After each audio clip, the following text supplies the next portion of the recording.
Bonjour à tous, bienvenue dans la cuisine de la brigade culinaire d'Espace Concours.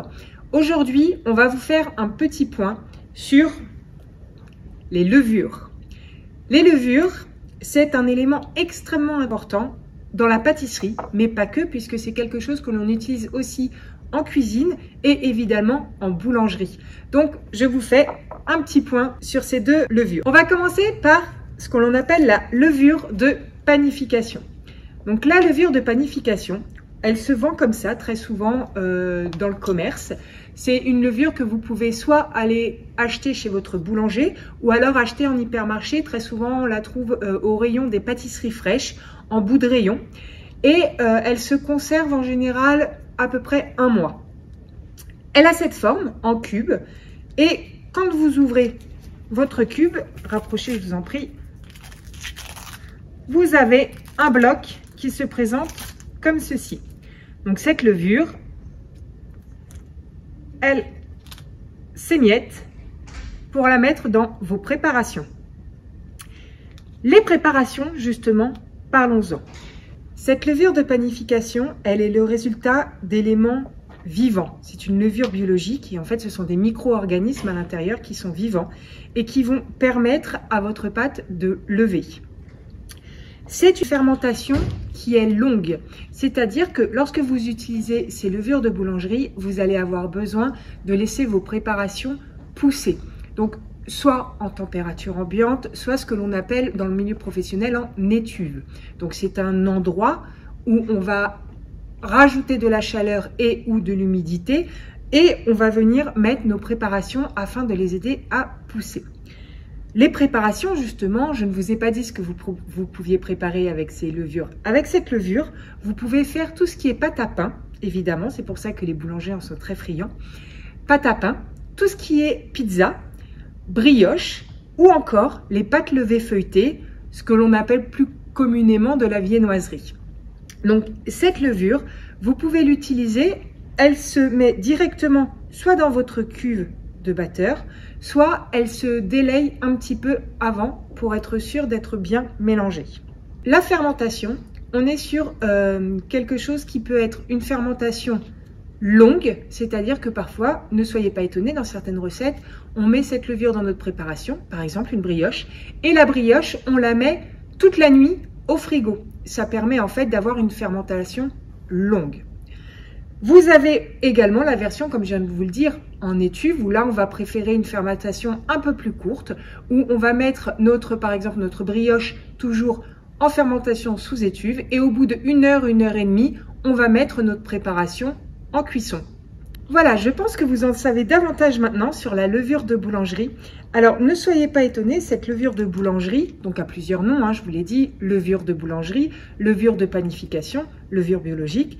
Cette levure, vous pouvez la trouver fraîche ou vous pouvez la trouver déshydratée. Si jamais vous la trouvez déshydratée, il faudra la réhydrater en la pré-mélangeant dans un liquide qui sera forcément tiède.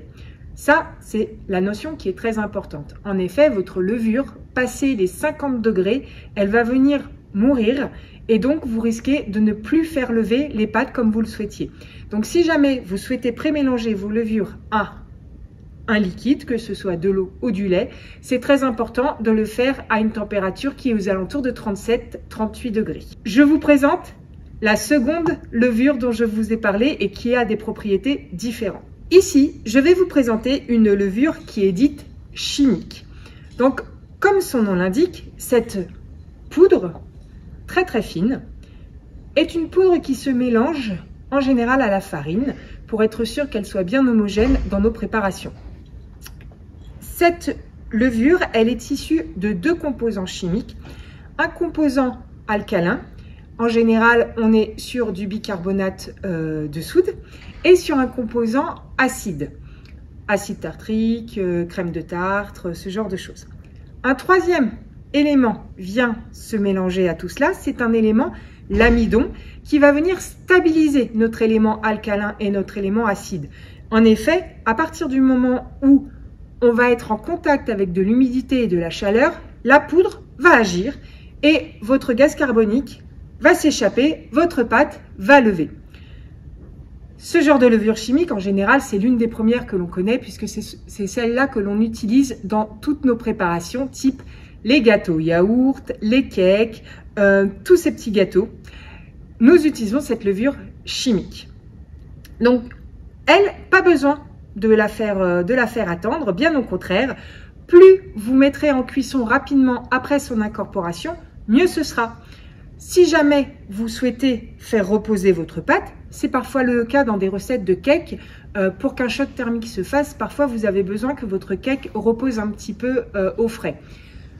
Vous pouvez tout à fait le faire, mais en ces cas-là, ce repos au frais n'excédera pas les 10 heures, l'équivalent d'une nuit par exemple, tout simplement pour que l'action de la levure continue de fonctionner une fois la mise en cuisson. Donc on peut attendre, mais pas trop, donc 10 heures maximum, une nuit maximum. Donc voilà pour notre levure chimique. Voici ce que je pouvais vous dire rapidement sur les levures. Donc encore une fois, notre levure de panification et la levure chimique.